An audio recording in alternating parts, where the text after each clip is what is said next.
Olá, 28 de agosto de 2018, as principais notícias desta terça-feira você confere agora aqui na TV Difusora. Fórum debate a promoção da qualidade de produtos de origem animal em matadouros municipais em especial. Novos ônibus vão ser inseridos na frota de São Luís a partir de hoje. No esporte, conhecidos os campeões da etapa estadual dos GEMES, Jogos Escolares Maranhenses. Criatividade gerando valor econômico. Você vai conhecer uma indústria que estimula a geração de renda e cria empregos enquanto promove a diversidade cultural e o desenvolvimento humano. O Bom Dia Maranhão está começando agora.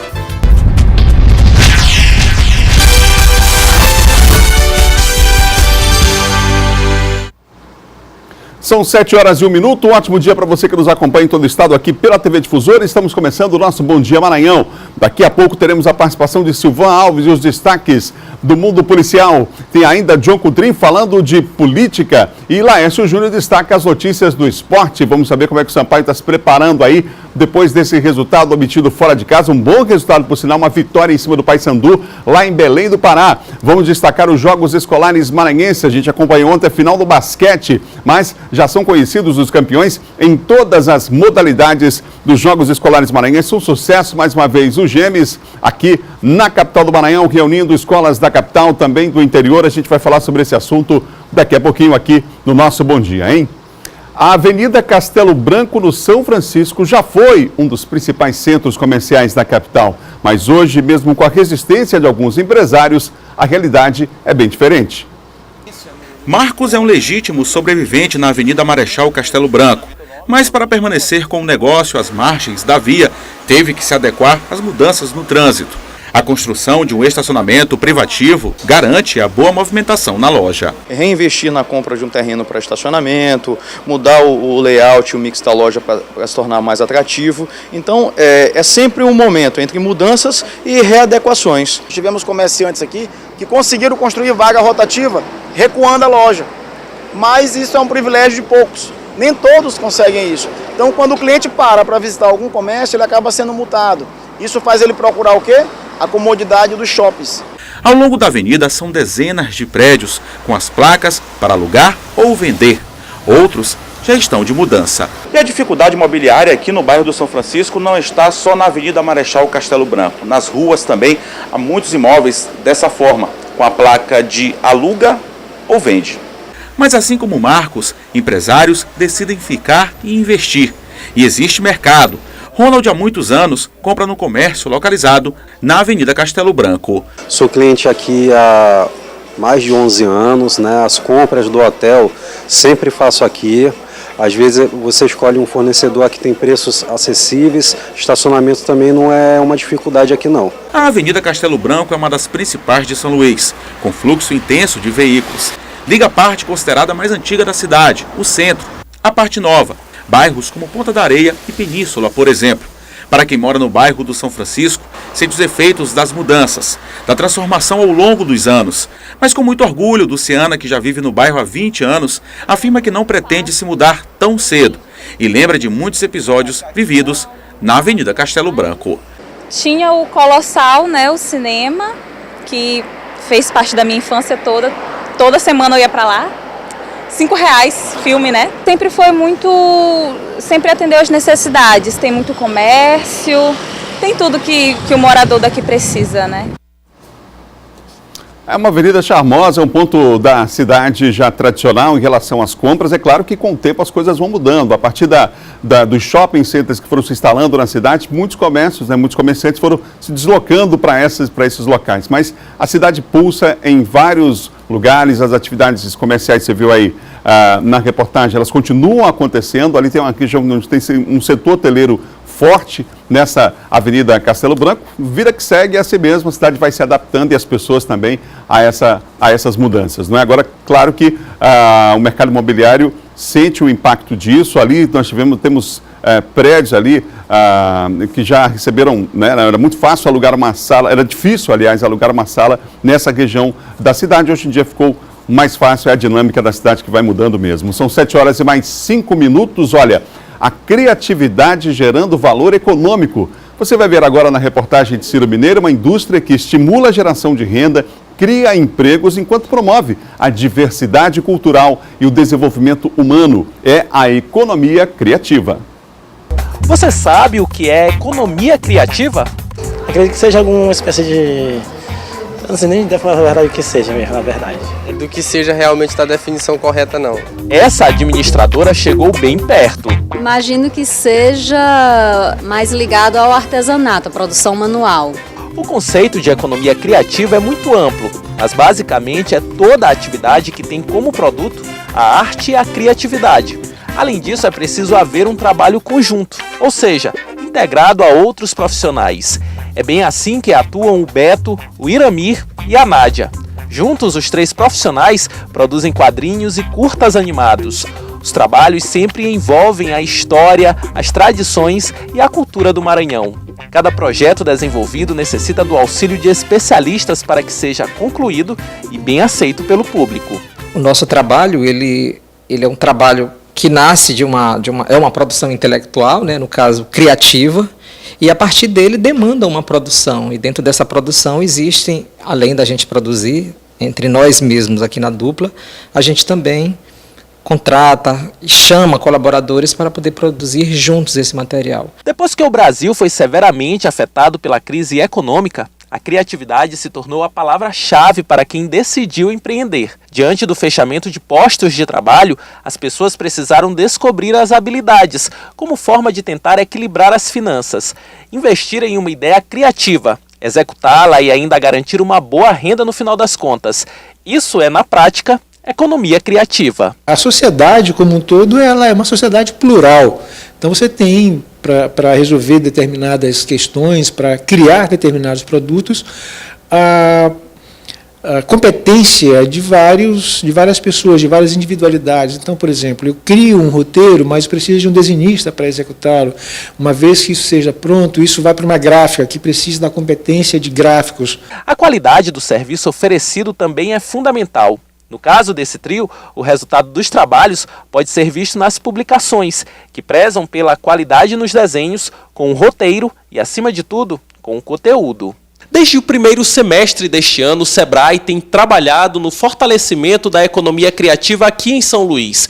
A entidade tem prestado orientações importantes a profissionais das mais variadas áreas, para que eles continuem compartilhando de bons negócios e também oferecendo bons serviços. Atualmente, cerca de 50 empreendedores nas áreas de artes visuais, audiovisual, games, música e editoração estão sendo acompanhados pelo Sebrae. Um dos conceitos que o sistema Sebrae trabalha dentro da área de economia criativa é a formação das redes criativas, onde cada segmento desse possa interagir com o outro e todos possam ganhar, principalmente financeiramente, juntos. Por aqui a criatividade é grande e estes profissionais não param. Os 3 já estão focados em novos projetos. Os nossos projetos têm sido à base de edital. Por exemplo, esse aqui, né, do Asa Branca, que foi um edital que participamos. Esse outro aqui também foi de edital que participamos. E o Sebrae nos dá esse suporte de entendimento, de leitura de edital, para poder saber concorrer nacionalmente. Confira agora o nosso giro de notícias. Por conta do feriado estadual do bancário, as agências de todo o estado não funcionam nesta terça-feira. O feriado coincide com a rodada de negociação com os banqueiros do reajuste salarial e de renovação do acordo coletivo de trabalho da categoria. Os banqueiros propõem um reajuste salarial de 1% acima da inflação e uma proposta de acordo coletivo para o período de 2 anos. A proposta ainda será submetida à avaliação da categoria em cada estado na próxima quarta-feira. O deputado estadual Estênio Rezende e a esposa Andréia Rezende seguem internados em hospital da capital após acidente nesse domingo na BR-316, em Olho d'Água das Cunhãs. O motorista Davi Rogers Araújo, que dirigia o carro do casal, está internado no mesmo hospital e passou por uma cirurgia por conta de uma fratura na perna direita. Já o condutor do outro carro não resistiu e morreu no local. A Polícia Civil de Pinheiro segue investigando o caso de 2 gêmeas que morreram carbonizadas na noite de sexta-feira no município de Central do Maranhão, a 68 quilômetros da capital. As vítimas morreram após um curto-circuito, provavelmente em um ventilador, que estava no quarto que as gêmeas estavam, mas a perícia deve confirmar. No momento do incêndio, os pais dos bebês não estavam em casa. Segundo a polícia, estariam em uma festa de aniversário e deixaram as vítimas aos cuidados de 2 crianças de 11 e 7 anos de idade, que foram salvas do fogo por vizinhos.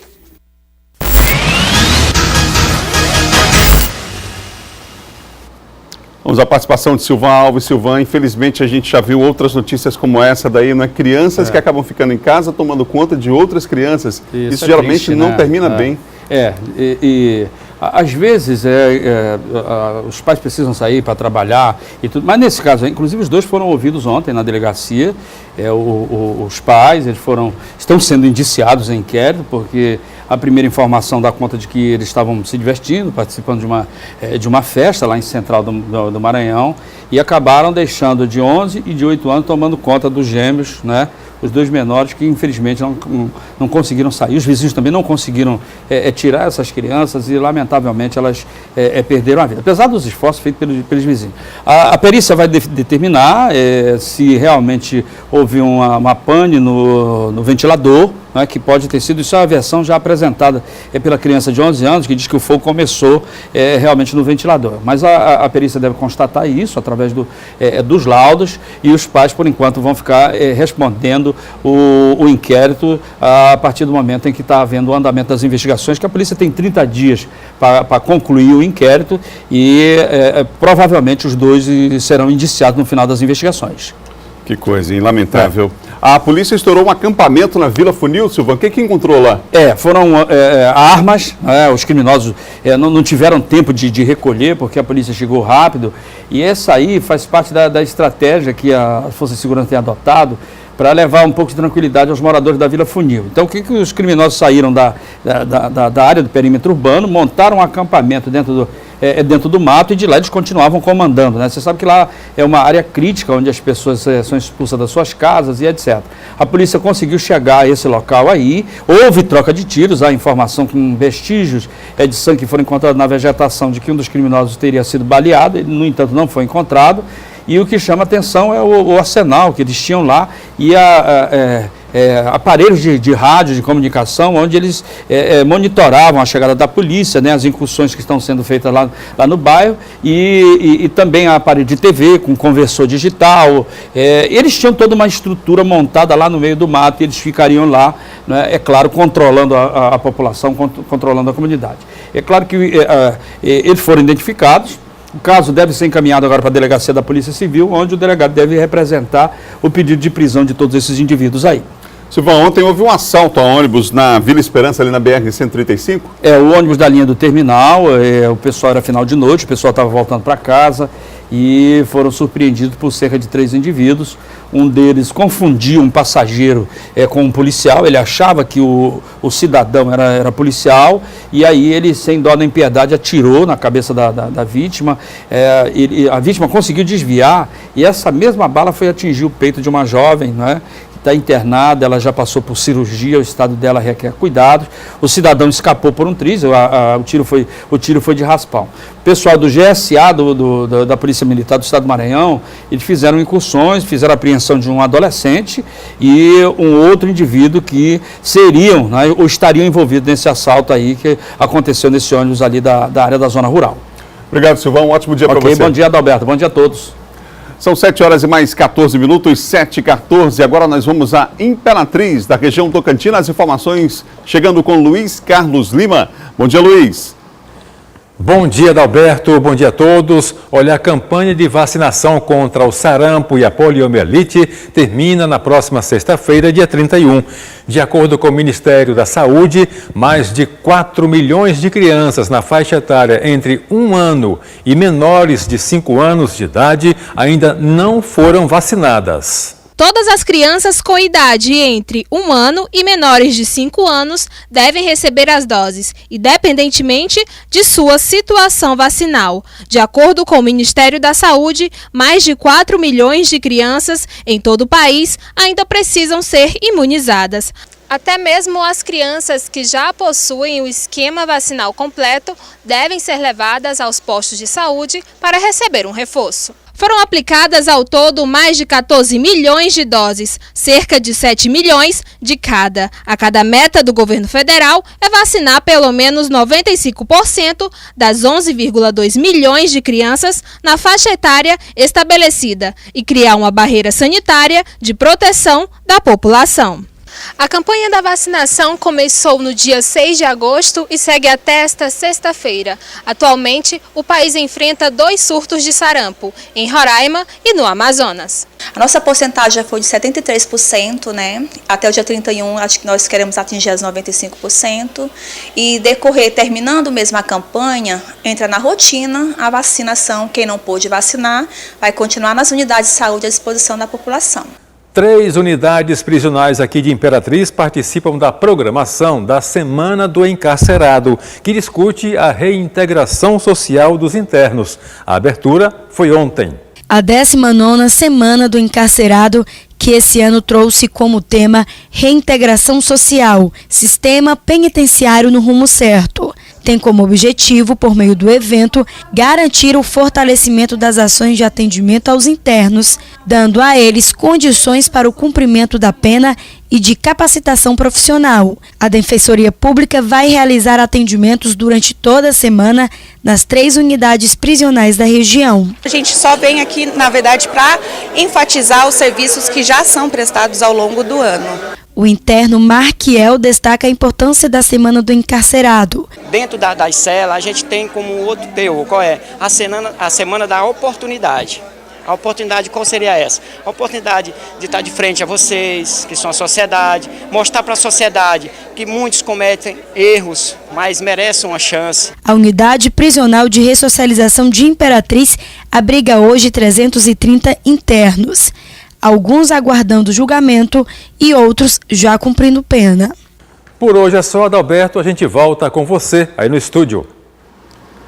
Obrigado, Luiz. No próximo bloco, o Fórum debate a promoção da qualidade de produtos de origem animal e mais. Procurador eleitoral despacha pelo deferimento da candidatura de Flávio Dino. Assunto para John Coutrinho no quadro de política. Nós voltamos já já, são 7h18 no Maranhão.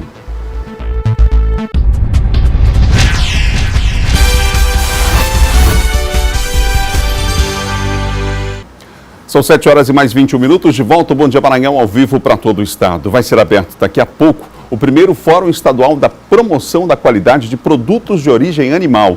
Aqui no estúdio eu recebo o promotor de justiça na Cor Paulo Pereira dos Santos, coordenador do Centro de Apoio Operacional do Consumidor do Ministério Público do Maranhão, organizador do evento. Bom dia.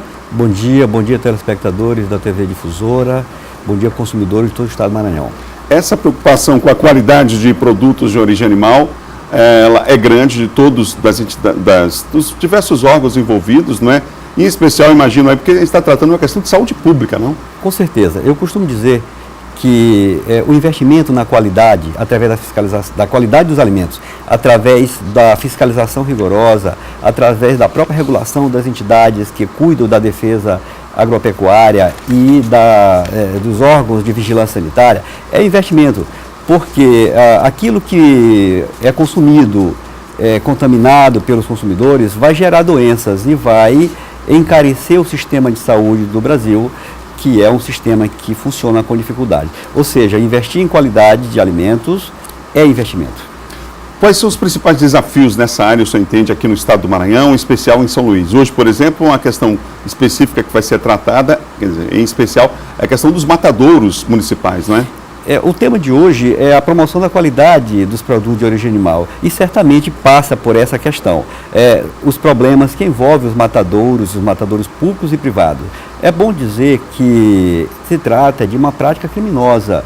Criminosa porque é crime produzir sem que haja, produzir carnes e seus derivados sem que haja licenciamento dos órgãos do poder público, porque diz respeito àquilo que é básico, que é direito básico do consumidor, a proteção da vida e da saúde, a própria segurança mesmo pelo consumo dos alimentos.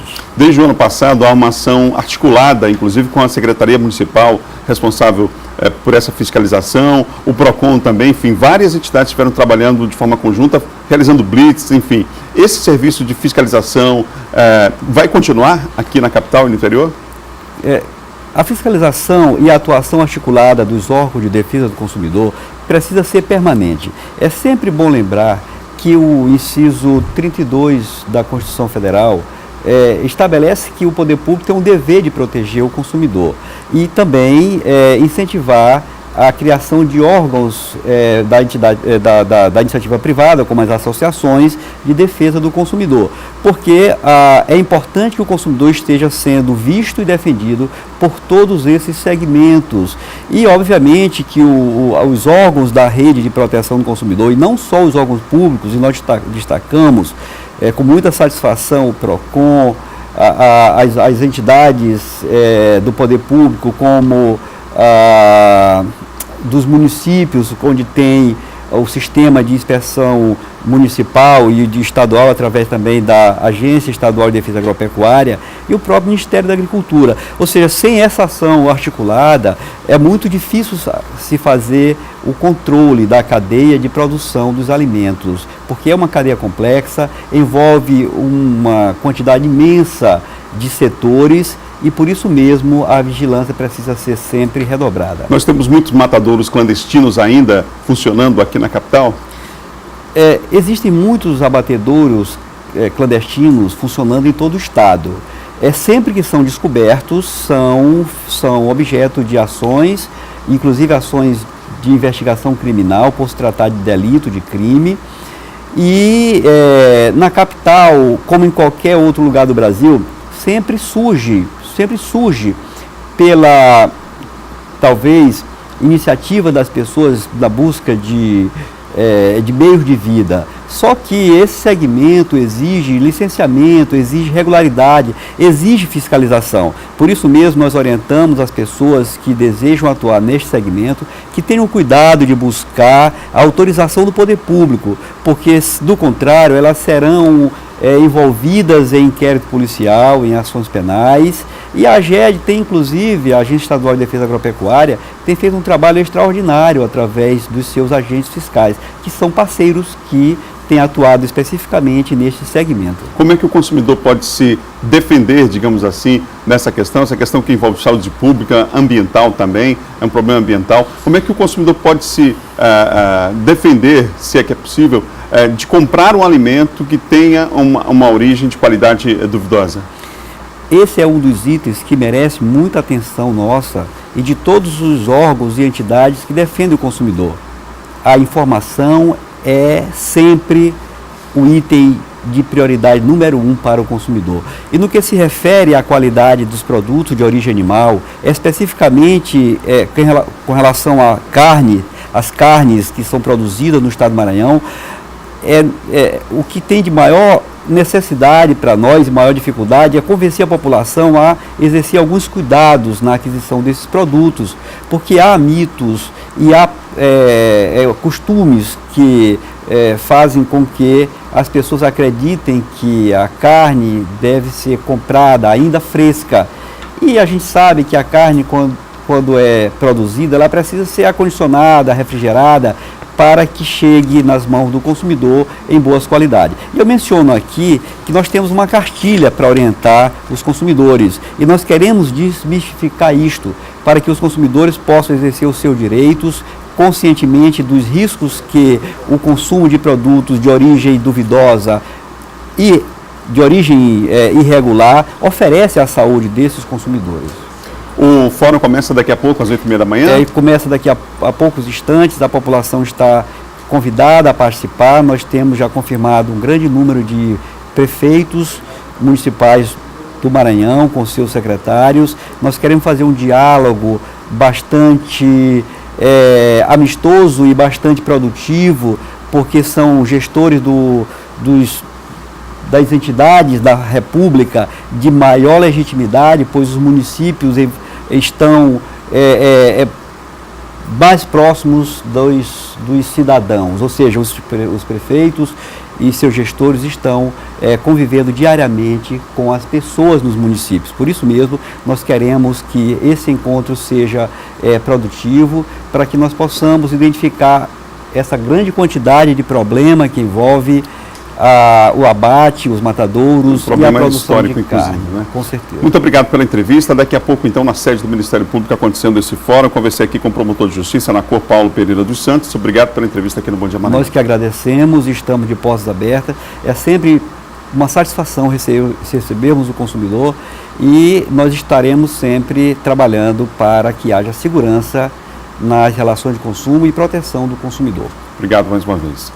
São 7h28. Eleições 2018. O programa Resenha nas Eleições começou ontem a segunda semana de agenda de entrevistas com os candidatos ao Senado Federal. O entrevistado desta segunda-feira foi o candidato pelo PSL, Samuel de Itapecuru.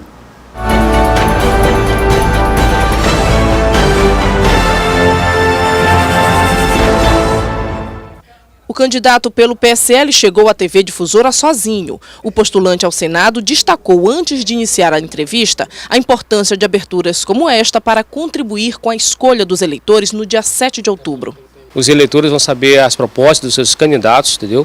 E é bom parabenizar a Difusora por esse espaço maravilhoso, porque a gente tem que mostrar para o povo realmente saber escolher seu verdadeiro representante. No primeiro bloco do programa, Samuel de Itapecuru respondeu a perguntas sobre propostas de emendas constitucionais que tramitam como a relacionada à reeleição. A que trata de indicação pela terceira vez consecutiva de candidato a cargo do Executivo feita por um mesmo partido. E também foi respondida a pergunta sobre economia. No segundo bloco do programa, que tem a participação popular através de perguntas feitas por eleitores e sorteadas pela coordenação de campanha do candidato, Samuel de Itapecuru respondeu sobre desarmamento, violência contra a mulher e aborto. Durante a entrevista também foram tratados assuntos como segurança pública. Ao final do programa, o candidato fez uma avaliação sobre sua participação no Resenha.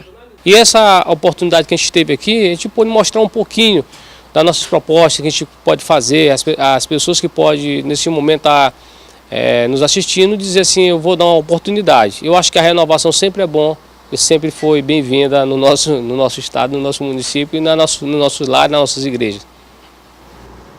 A entrevista completa está disponível no portal MA10. Amanhã o Resenha recebe, hoje o programa Resenha recebe o candidato ao Senado pelo PCB, Iego Bruno. O programa começa às 1h45 da tarde e às 18 horas. Não percam ponto e vírgula na Difusora FM entrevistando o mesmo candidato. Confira agora a agenda dos candidatos ao governo do estado do Maranhão para esta terça-feira. Às 9 horas da manhã, o candidato Roberto Rocha tem encontro com grupos de jovens em São Luís. À tarde, participa de reunião com a coordenação do Núcleo de Apoio Temático do partido. Flávio Dino participa pela noite de plenária dos direitos humanos, PROCON, Juventude, Negros, Mulheres e Cultura. E depois de bate-papo ao vivo em rede social. Rosiana Sarney, pela manhã, grava programas de rádio e TV. À tarde, faz gravações externas. Odívio Neto visita o município de Chapadinha para o Fórum de Defesa à Vida do Baixo Parnaíba. Às 2 da tarde, Ramon Zapata apresenta plataforma política no Fórum em Defesa da Vida do Baixo Parnaíba, em Chapadinha. Às 7 da noite, participa de Sabatina em TV de São Luís. Maura Jorge, pela manhã, participa de Sabatina em rádio local e, pela noite, inaugura comitê no Coatrac. Vamos falar de política com o nosso especialista no assunto, John Coutrin. John, um ótimo dia para você. Ótimo dia, Adalberto. Bom dia a todos. Ô John, procurador eleitoral despachou pelo deferimento da candidatura de Flávio Dino? Exato. Procurador Regional Geral Eleitoral, o Pedro Henrique Castelo Branco, Adalberto, ele ali opinou, claro, pelo deferimento da candidatura do governador Flávio Dino em face de uma ação protocolada pelo deputado Edilásio Júnior, o deputado que é ligado ao Grupo Sarney. O deputado Edilásio Adalberto, ele alegou que houve irregularidades na convenção do PCdoB, o partido do governador Flávio Dino. Ele alegou que o procurador-geral do Estado não teria se afastado a tempo de representar aí a coligação do governador, mas o próprio governador depois comprovou que houve afastamento, a exoneração do procurador, para que ele pudesse participar das eleições. Então, o Pedro Henrique Castelo Branco, procurador eleitoral, ele acabou opinando pelo indeferimento da peça do deputado Edilásio, por comprovar que, então, houve afastamento a tempo e não houve irregularidades ali por conta da chapa do governador Flávio Dino. Então, nesse caso, a impugnação não foi adiante, Adalberto. A própria Justiça Eleitoral, então, entende que o governador Flávio Dino está elegível e pode concorrer normalmente nessa ação aí, nesta ação, claro, do deputado Edilásio Júnior. Na agenda dos candidatos do dia a dia, várias ações previstas na capital e no interior do estado. Ontem, o candidato Flávio Dino participou de plenária. Aliás, tem sido constante isso, né? A discussão de determinados temas, John, por parte dos candidatos, reunindo ali militantes, enfim, apoiadores. O governador Flávio Dino, o candidato, governador Flávio Dino, que corre a reeleição, ele tem feito, Adalberto, plenárias de assuntos específicos todos os dias. Ele já fez da saúde, da educação, e agora fez ali do trabalho, fez ontem da agricultura familiar, e hoje tem mais uma agenda, Adalberto, relacionada também a outros assuntos, assuntos relacionados hoje, por exemplo, aos direitos humanos, à segurança, aos jovens, aos negros. Então, são temas que ele tem debatido até para aperfeiçoar o seu plano de governo e, claro, aí integrar novas medidas e ações. Outros candidatos, por exemplo, a candidata ao governo, Rosana Sarney, ela ontem, Adalberto, concedeu entrevista a um jornal local e, claro, também falou de suas propostas. Ela disse que vai aí investir nos programas sociais que tinha no governo dela, por exemplo, programas voltados aí para tarifa de energia, programas voltados para outras ações sociais, e também disse que vai estimular ações no sentido de tirar a população da pobreza. Já a candidata Maura Jorge tem participado de inaugurações de comitê eleitoral de candidatos da sua coligação. Ela participou, por exemplo, da inauguração do comitê do candidato a deputado estadual Fábio Câmara, na zona rural de São Luís. E Roberto Rocha, candidato Roberto Rocha, deu entrevista ontem à uma emissora local e também se reuniu, claro, com coordenação de campanha e com aliados políticos, no sentido aí de traçar novas agendas, novas visitas ao interior do Maranhão. Ô John, falsa reintegração de professora, motivação contra prefeito de Barra do Corda? Olha só, Adalberto, esse caso é interessante lá em Barra do Corda. Uma professora do município de Barra do Corda, ela passou no concurso em 2011. No ano de 2011, a professora prestou um concurso lá para lecionar da 1ª à 4ª série no ensino lá básico de Barra do Corda. Só que ela não queria ensinar na zona rural. E ela pediu então, Adalberto, que fosse para a zona urbana. Como o município não deferiu esse pedido, ela ficou sem dar aula. Ou seja, de 2011 a 2017, a professora não deu aula. E quando foi em 2017, na gestão do prefeito Eric, ela pediu novamente, né, ela que foi aprovada no concurso em 2011, que fosse lecionar na zona urbana do município. Ou seja, passou cerca de 7 anos sem dar aula, e aí isso motivou uma ação civil de improbidade administrativa contra o prefeito da cidade, o Eric Costa. Aquele que apareceu na foto. Aquele que apareceu na foto agora há pouco, o prefeito da cidade. Ele vai responder por isso. O Ministério Público, Alex, foi imoral, né? Que houve aí acordo político e, claro, prejudicou o município, que ela ficou sem dar aula esse tempo todinho. E aí, ela nem deveria, Adalberto, aí, o prefeito ter aceitado esse pedido para dar aula na zona urbana, quando, na verdade, ela passou esse tempo todo sem dar aula na zona rural. Ô, John, para encerrar, o Supremo volta a discutir a liberdade do Lula agora em setembro? Exatamente. É um pedido aí que foi negado de prisão preventiva ao Lula ainda em abril, e os advogados de defesa entraram com um recurso, e isso deve ser, o ministro Edson Fachin liberou, Adalberto, para análise do plenário virtual do Supremo Tribunal Federal. Ou seja, esse recurso pode ser analisado do dia 7 a 13 de setembro, uma votação virtual. Os 11 ministros do STF avaliarão e julgarão se cabe esse recurso do ex-presidente Lula ser solto, inclusive, e até participar das eleições. Esse recurso será analisado pelo STF e tem esse prazo aí dos 11 ministros darem o seu parecer se aceita ou não esse recurso da defesa do Lula contra a sua prisão. Vamos aguardar o desfecho desse caso, Adalberto. Obrigado, John. Um ótimo dia para você. Obrigado, Alberto. Amanhã. No próximo bloco, destaque para as finais dos Jogos Escolares Maranhenses, hein? E mais, novos ônibus vão ser inseridos na frota de São Luís a partir de hoje. São 7h38. O Bom Dia Maranhão volta já já.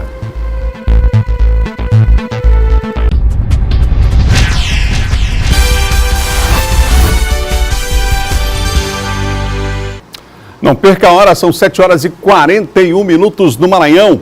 Como parte do programa macro de reestruturação do sistema de transporte público da capital, novos ônibus vão ser inseridos na frota de São Luís a partir de hoje. Quem tem os detalhes é Eduardo Ericeira. Bom dia, Eduardo. A entrega acontece na manhã desta terça-feira aqui na área da Praça Maria Aragão, na região central de São Luís. Os ônibus têm ar-condicionado e também têm acessibilidade, garante acessibilidade, são adaptados com elevadores para uso de pessoas com deficiência. Os carros possuem 3 portas, o que irá facilitar o embarque e desembarque de passageiros, principalmente nos terminais da integração. Atualmente, a frota de ônibus da capital conta com 230 ônibus climatizados.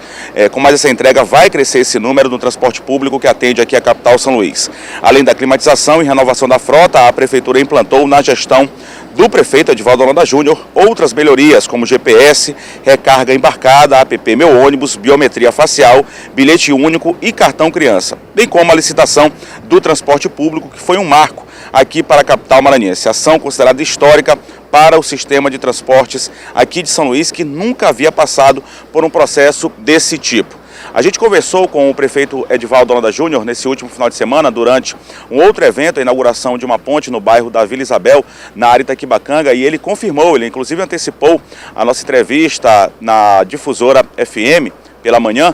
Ele confirmou já essa ação que iria acontecer no dia de hoje em primeira mão. Então serão 10 novos ônibus climatizados e também com elevadores que vão atender, que serão inseridos aí no transporte público aqui da capital São Luís, chegando aí, portanto, a quase 250 ônibus climatizados. Voltamos com você, Adalberto. Obrigado, Eduardo, pelas informações. Vamos lá, são 7h43, é hora de conferir a previsão do tempo na capital e também no interior do estado. Vamos começar por São Luís, a capital maranhense hoje, capital de todos os maranhenses nessa manhã de terça-feira, hoje com céu claro a parcialmente nublado, probabilidade de chuva sobre pontos isolados da ilha, hein? Hoje em São Luís, a mínima será de 33 graus, aliás, a mínima será de 25 graus e a máxima de 36 graus. Em Imperatriz, céu parcialmente nublado a claro e ausência de chuva. Lá em Imperatriz hoje, a mínima de 22, a máxima de 37 graus. Em Caxias, na região dos Cocais, predomina céu parcialmente nublado a claro e sem chuva. Mínima em Caxias, 21, máxima 37 graus. Em Bacabal, céu claro a parcialmente nublado, sem previsão de chuva para hoje lá em Bacabal. Olha só, a mínima 24, máxima 36 graus. Em Balsas, na região central, predomina poucas nuvens hoje, ausência de chuva. Mínima em Balsas, 18 graus, máxima 37. Vamos agora a Barra do Corda. Em Barra do Corda, céu claro, a parcialmente nublado e sem chuva. A mínima em Barra do Corda, 24 graus, a máxima 36 graus. Todas essas informações são do Laboratório de Meteorologia, do NUGEL, que é o Núcleo Geoambiental da Universidade Estadual do Maranhão. São 7h44. Agora nós vamos conferir a tábua de marés para hoje.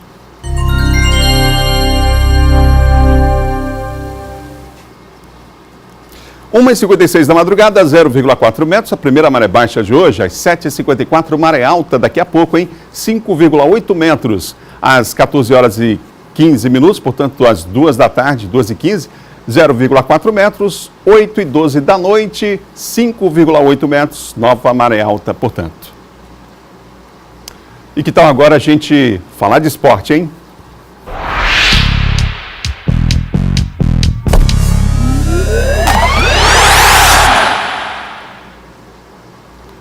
Laércio Júnior hoje começa falando dos Jogos Escolares Maranhenses, é isso, Laércio? Bom dia. Em clima de festa, bom dia, em clima de decisão e também de premiação para um grande campeão. Hoje o destaque inicial é para os Jogos Escolares Maranhenses e a final do basquete feminino terminou com mais um título para aquele que é o maior vitorioso da categoria aqui no estado do Maranhão. Veja aí.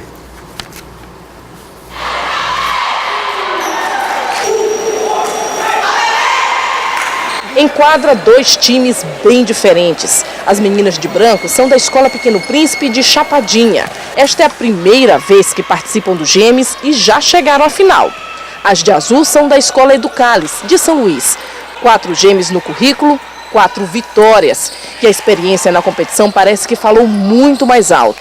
De um lado, cestas convertidas, acertos. Do outro, a bola insiste em não entrar. Só pedindo tempo para estabilizar o time. E deu certo. Quando o placar marcava 20 para Educales, as meninas de Chapadinha conseguiram marcar os 2 primeiros pontos. E o primeiro quarto terminou assim, 22-2. Bom, isso é resultado de treino, né? E elas mostram isso, uma equipe que vem ganhando só de centenário, e a gente espera que elas se saiam mais uma vez do centenário, né? No segundo tempo, o time de Chapadinha chegou a diminuir a diferença. O segundo quarto fechou com o placar 28-12. Tá sendo uma partida bem difícil, mas o placar não tá tão elástico. A gente queria segurar, a gente sabe a nossa capacidade, mas a gente também tem que ter o pé no chão de reconhecer que elas são muito mais fortes. A gente tem que voltar ao terceiro quarto com humildade, procurando acertar as coisas que erraram. O time, eu sei que potencialmente é melhor, mas o melhor só se sabe mesmo verdadeiramente quando acaba o jogo e quando vence o jogo. No terceiro tempo, a distância no placar já era grande e o jogo acabou com uma diferença de mais de 50 pontos, 70-16. Fim de jogo, Educales é pentacampeão na categoria infanto e acrescenta no currículo mais uma vitória nos Jogos Escolares Maranhenses. A cestinha da partida, com 31 pontos, resumiu o sentimento das vencedoras. Estou muito grata por tudo, agradecer a Deus, a cada pai que estava aqui torcendo, cada amigo, e eu estou muito feliz. 4 anos seguidos que a gente ganhou, 5 na verdade com esse, e espero continuar com esses títulos por aí. Olha só, esse foi o 63º título do Betinho, uma história espetacular.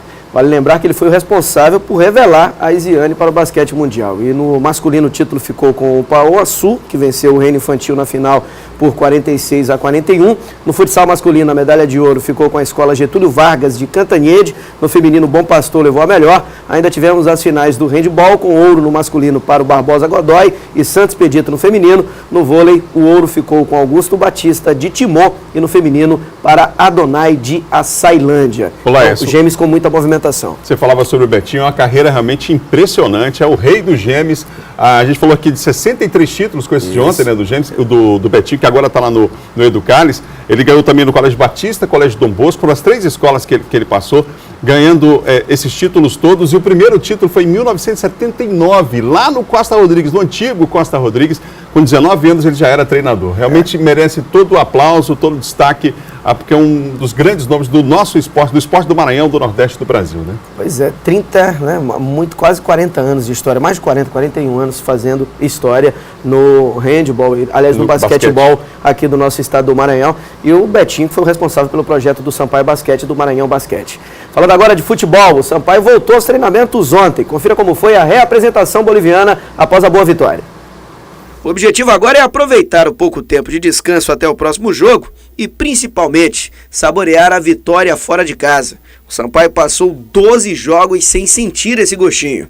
A cobrança já era grande de todas as partes e mais da gente, né, a cobrança, até porque a gente vinha fazendo alguns bons jogos, né, a gente fez bons jogos contra o Curitiba, fora de casa, aqui contra o Vila Nova, mas infelizmente a vitória não veio e isso apagou a atuação do nosso time, mas graças a Deus a gente pôde repetir uma boa atuação lá em Belém e dessa vez sair com a vitória. E a maré continua favorável ao time tricolor. Na abertura da 24ª rodada, outro bom resultado. Veja aí. A noite de segunda-feira foi de abertura da 24ª rodada da Série B do Campeonato Brasileiro. E com um gol aos 19 minutos do primeiro tempo, o Coritiba venceu o Brasil de Pelotas pelo placar de 1-0 e segue ali próximo do G4. O Brasil está na zona do rebaixamento. O Sampaio segue a 4 pontos do primeiro time fora da zona do rebaixamento. Um deles é o CRB, próximo adversário da sexta-feira, jogo marcado para 9h30 da noite no estádio Rei Pelé, lá em Maceió. Agora vamos falar da Série C. Tivemos a definição dos semifinalistas e dos 4 times que subirão para a próxima temporada disputar a Série B. E teve Maranhense brilhando. Confira como foi. O Operário precisava de 2 gols de vantagem após perder em Pernambuco para o Santa Cruz por 1-0. Alisson abriu o placar. De voleio, Schumacher ampliou para o time paranaense. Na segunda etapa, Johnny fechou o placar 3-0 Operário, semifinalista e com vaga garantida na Série B do ano que vem. O Santa Cruz continuará na Série C. Quem também subiu foi o Bragantino. O time do interior de São Paulo ficou no empate por 1-1 contra o Náutico em Pernambuco. Como havia vencido o primeiro jogo por 3-1, estará na Série B em 2019. O Náutico, assim como o Santa Cruz, terá que tentar de novo. Em Ribeirão Preto, muita emoção. O choque dos Botafogos de São Paulo e da Paraíba teve boa atuação do maranhense Pimentinha. Os paraibanos se classificavam até os acréscimos, mas aos 47 minutos do segundo tempo, Caio Dantas marcou o gol que repetiu o placar da Paraíba e forçou a decisão por pênaltis. Aí foi a vez do goleiro piauiense Thiago Cardoso brilhar e garantir o acesso do Foguinho Paulista. O Botafogo de São Paulo estará na Série B do próximo ano. Ontem à noite, 4 gols na definição do último classificado. O Cuiabá já havia vencido o primeiro jogo e voltou a abrir 2-0 com gols de Alê e Bruno Sávio. O Atlético Acreano, jogando em casa com apoio da torcida, chegou até a empatar o jogo com Rafael Barros e Diego, mas a classificação ficou com o Cuiabá. Muita emoção e, infelizmente, ninguém do Nordeste subiu. Os 3 acabaram ficando pelo caminho. Como novidade, deve vir o Marco Aurélio, que estava no Botafogo da Paraíba disputando a Série C. Ele pode ser anunciado esta semana como reforço do Sampaio para a sequência da Série B. Valeu, Laércio. Bom dia para você. Um abraço. São 7h52. O Bom Dia Maranhão termina agora. Amanhã nós vamos falar sobre saúde mental. E você sabia que a saúde mental, a prevenção, enfim, pode começar desde cedo? A Evelyn Lindholm, psicóloga, é nossa entrevistada amanhã no programa. Outras notícias no portal MA10. Fique com imagens da nossa bela São Luís, a capital de todos os maranhenses, nesta terça-feira. Amanhã, 7 da manhã, a gente se encontra. Até lá.